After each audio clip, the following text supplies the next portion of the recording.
They may have only appeared once, but they still left an impression.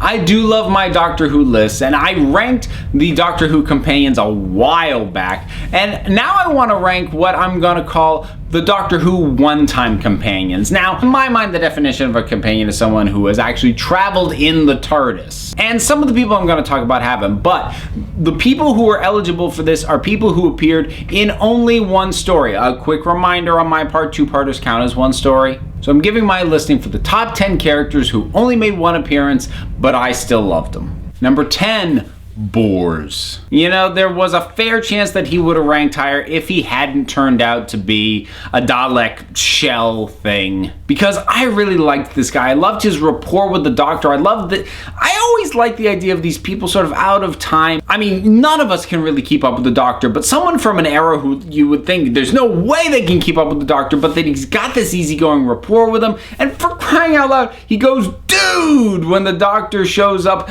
riding a tank and playing a guitar. That's just a great reaction. I love the personality. I loved his rapport, and I had secretly hoped that he would have been the next companion, until, Dalek shell thing, we found that out. But I still love this guy. Number 9, Lady Christina de Souza. She really was designed very deliberately to be a character that we wished would stick around and that we wish would travel with the Doctor, but never happens. It's very deliberate that she is the great companion that could have been. And I would actually say that they maybe play that up just a touch too much. But again, I really like her rapport with the Doctor. I like how easygoing and how well she rolls with everything going on. And she's just got a magnetic personality. Number 8, Agatha Christie. I have mixed feelings about the actual episode, The Unicorn and the Wasps, but Agatha Christie as a character, love her. I love the performance. She really sells the intelligence of the character, and it's interesting watching a character who is very clearly very smart, but still is having a hard time wrapping their head around what the Doctor sort of exposes them to. Now, usually when you have an intelligent character confronted with the Doctor and the things that come with the Doctor, they tend to just go, "No, this can't be true, blah, blah, blah, blah, blah." But I like that, she has that to a certain extent, but then she just uses her head and observes and goes with what's going on because she breaks it down and picks it apart, and she's not just stubborn and pig-headed, which is what usually happens with supposedly intelligent people who encounter the Doctor. Number 7, Santa Claus. Now, this is really one that comes down to the performance. Nick Frost as Santa Claus, he's just wonderful. He's warm. He's affable. He's just ever so slightly mysterious. Now, is this a cheat considering that at the end of the episode we find out he's probably not real and he's just a dream construct thing?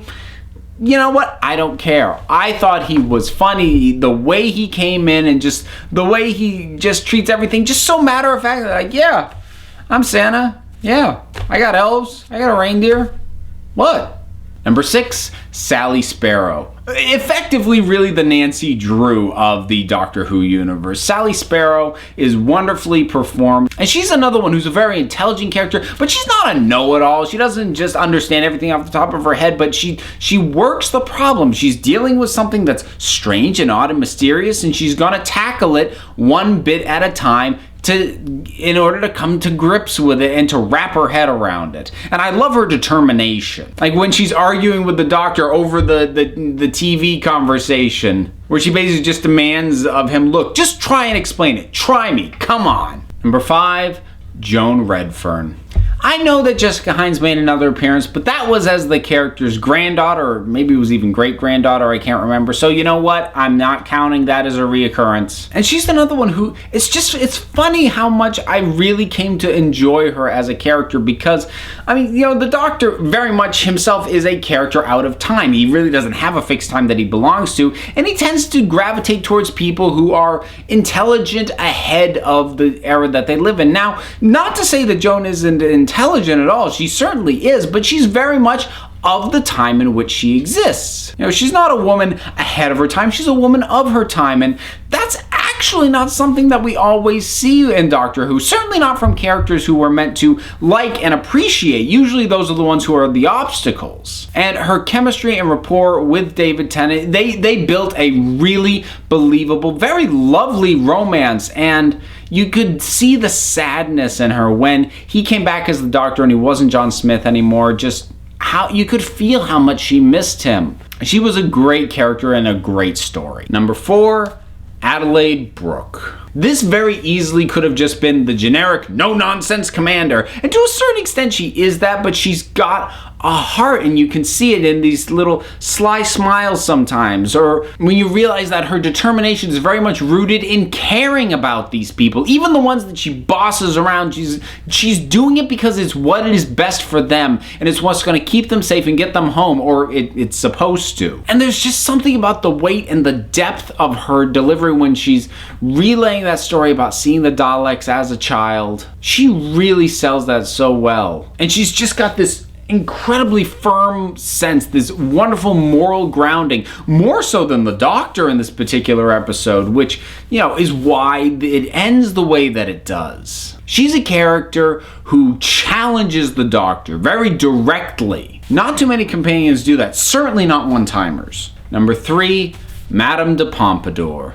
This largely comes down to chemistry. I love her chemistry and rapport with David Tennant. And she's fun, and she's flirty, and she's intelligent, she's philosophical, she's introspective, she's adventurous, to the extent that the life that she leads allows her to be. And again, a bit like Joan Redfern, very much a product of her time and her station in life, but still able to just sort of step up to the Doctor and meet him on his own terms. Number 2, Jackson Lake. Again, like some of the other ones I've talked about, this is an episode that I'm up and down on. It's okay, but I really do like him. I like him even better once he realizes he's not actually the Doctor. And he has sort of that instant moment of, his bravery kind of melts away, but then he sees his child. And even though he knows he can't save him, he knows the Doctor is there, and he's going to do everything that he can to help. And then at the end, he's still gonna let that experience of having very briefly lived the Doctor's life inform just his excitement and his reaction at being inside the TARDIS and then running out going, that's enough. Like, it's not, he knew that he couldn't handle it, but he still sort of came in and go, I touched something that is incredible and amazing, and I can't live that, but I'm so happy I touched it. The character, he's this incredible balance of adventure and reaching for the stars, but still knowing that he should not be among them. It's this really weird balance that this character strikes, and I really love it. Who comes in at number 1? This is probably going to strike people as an odd choice, and I'm going to have a hard time explaining why I love this so much, but here goes anyway.